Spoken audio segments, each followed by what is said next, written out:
Well, guys, Euro 2016 fantasy football is here. I mean, it's back, as I'm sure a lot of you were playing fantasy football about a week ago. But anyway, Uefa Euro 2016 fantasy football has just a quick discretion here. I'm just a casual uploader of YouTube who posts things once in a while for a bit of fun. Don't worry, I'm not trying to make money off of this. I prefer to do that the real way. Regardless, I hope you enjoy the video and my weird sense of humour. Being released, and I'm here to answer my calling. That being to test my football acumen skills yet again. So without further ado, here is my starting 11 for the Euro 2016 competition. It's a 3-4-3 formation, which I personally think is great for not only risking more clean sheet losses, but allows for more selections in midfield and striker for potentially more goals. You can tell I'm not a natural at this. Now for the team. In goal is a Spaniard, David De Gea. He may have had a rocky first season at Manchester United in 2011/12, but since then his game has got better and better, and he is now regarded as one of the best in the world. Besides this guy, of course. De Gea is quick, acrobatic, and he's a great shot stopper to boot. Spain also have a decent group to open up with Turkey and Czech Republic, two of the lowest scoring teams in qualifying, to play with them. And while it's true Casillas serves great competition to De Gea, despite his recent season at Porto, there is a chance that Del Bosco may want to start the experienced Euro and World Cup winner. But for me, as soon as I saw De Gea 2 seasons ago, I knew he had risen to top class status. His 5.5 price tag, coupled with Spain's fairly kind group stage, makes De Gea a slightly risky, but cheaper and solid pick in goal for me. My first defender on my list for this team was Laurent Koscielny, the French centre-back who has kept 15 clean sheets for Arsenal and helped them to achieve second place in the Premier League last season. Favourite to start in central defence for France alongside Raphael Varane, due to Mamadou Sakho's ban for failed drug testing. Koscielny has won over 50% of headers and has made an average of 4 interceptions per game for his club this season. France open to Romania, Switzerland and Albania in their backyard, or country rather, plus Koscielny has scored the odd goal or two for his club in the season gone by.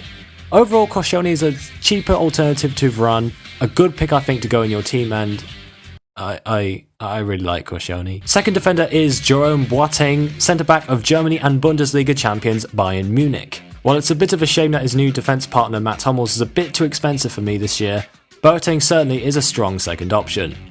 He has a reputation for making tough tackles, is strong, and is more likely to start every game with the international retirement of Per Mertesacker. Germany come up against Ukraine, Republic of Ireland and Poland in the group stage. While Jonas Hector is a cheaper option at left back, Boateng is more nailed on and is still a solid source for a clean sheet or two. My pick for the final defensive slot is Austria's Alexander Dragovic. Besides having a kick-ass name, Dragovic is regarded as a tough tackling centre-back and the main reason why Austria are even in this competition. Was that reason enough? Okay, but it's not to be underestimated for Austria's progress in the qualifying stages. 9 wins, 0 defeats, and only 5 goals conceded. And this group had the likes of Sweden and Russia too. He is pretty much nailed on for Austria, and they go up against the likes of Hungary, Iceland, and Portugal in the group stages. Dragovic for me is a strong mid-price defender with a decent chance of picking up a clean sheet or two.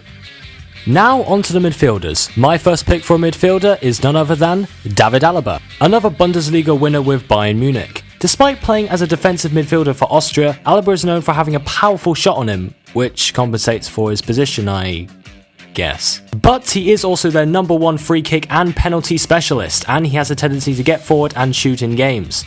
By that I mean 1 shot per game, roughly. But regardless, with fixtures against Hungary and Iceland, Alaba for me is a safe, decently priced player with a chance that he will find a goal for you. Rafa Silva of Portugal is my second choice. That was kind of weird. Why did I pause like that? I'm sorry. This choice is a bit of a gamble, seeing as how he is competing for a position on left wing with a guy called Gomez, but if he can nail down that place, then he would be an excellent player in terms of value. Besides, if all else goes wrong, at least I have him on my bench, so good luck to you. Anyway, Silva faces up against Hungary, Iceland and Austria, and while the latter is not the easiest, Silva offers a potential goal threat and should start every game if he makes the first team. If you're looking for budget cuts in your team, Silva might prove to be rewarding for you. Cesc Fabregas of Spain, another midfielder I thought of instantly when drafting this team. Fabregas has played in most of Spain's qualifying games and is mostly nailed on for Del Bosco, seeing as how he can play both as a central mid and as a central attacking mid. He is a natural playmaker and has topped the Premier League's assist tally with 18 to his name 2 seasons ago. Not to mention he is also Spain's all-time leading assist maker. That's pretty unselfish to say the least. I should take lessons. While there are other options amongst the Spain's team, such as the dynamic but pricey David Silva and the kind of price striker Alvaro Morata, who should be nailed on as Costa was recently left out of the Spain squad, but Fabregas to me has a kind price and has the potential to rack up assists and maybe even goals for Spain this competition. And against the likes of Turkey and Czech Republic, the prospects certainly look promising for him. The final midfielder I've selected for this team is Ivan Perisic of Croatia. After realising that my bench was too undervalued and transfers would be wasted on replacing players, I was forced to downgrade Hazard for someone a little cheaper to compensate. Yeah, this team looks different originally. Anyway, Perisic is an attacking midfielder slash second striker who has scored 6 goals in qualifying for his country, more than any other player for them. His fixtures look promising with Turkey and Czech Republic to play. He has great variety and could be a pretty decent mid-price midfielder. Just make sure you're able to replace him with a player from the main competing teams in the Euros this year. Now we come to the spearhead of my team, or a Hydra in this case. The first attacker that popped straight into my head was Thomas Müller.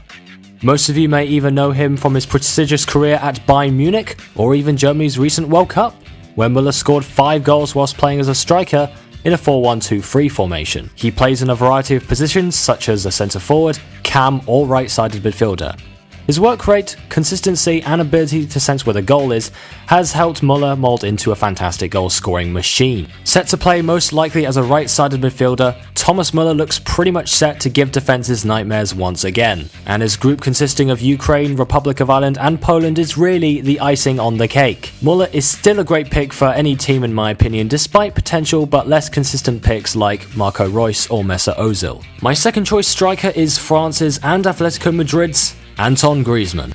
He has recently earned a reputation in La Liga as a fearsome striker and winger, being described recently as one of the best in his position currently. Griezmann racked up 22 goals for his club last season, guided him to a close title challenge where they finished third in the end. In a week's time they might have won the Champions League by then. His variety makes him very likely to play all of France's games, and coming up against the likes of Romania, Albania and Switzerland, he will certainly play a key role in France's attack with the absence of Karim Benzema. A cheaper French option is starting striker Olivier Giroud, but I believe Griezmann will be worth the extra 1.5 million euros and could be a decent cheaper alternative to the likes of Müller, Ibrahimovic, Lewandowski and Ronaldo. And lastly, my final player for this starting team is the Polish beast, Robert Lewandowski. Much like his attacking partner Müller, Robert is a machine, purebred for goal scoring and nothing else.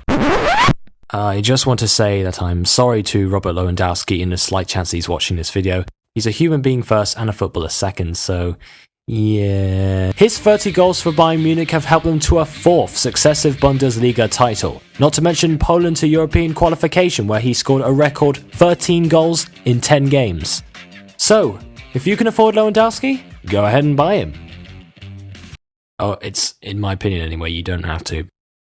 So, very quickly now, I will go through the options I've selected on my bench, either for budget cuts, or perhaps if there are any first team players I could get, or both. There are some really good values in defence this year. My substitute keeper is Lopez of Portugal, priced at 4.0 due to him being the second choice goalkeeper. He's just there to fill a void and he most likely won't play any games unless Rui Patricio is injured. Jason Denayer is my first option on the bench. He is a defender at 4.5 million euros. And due to Kompany's injury, Mark Wilmots, the Belgian manager, has confirmed that he will be starting in central defence alongside Nicolas Lombarat. A good cheap option, and if he can nail down his place, he might be pretty good value. Though I've kept on the bench due to Belgium's fairly tough opening group stage. My second option is James Chester of Wales. A settled back four Wales look to push for these European Championships, knowing that they have a strong chance, knowing that they have one of the best in the world in their team.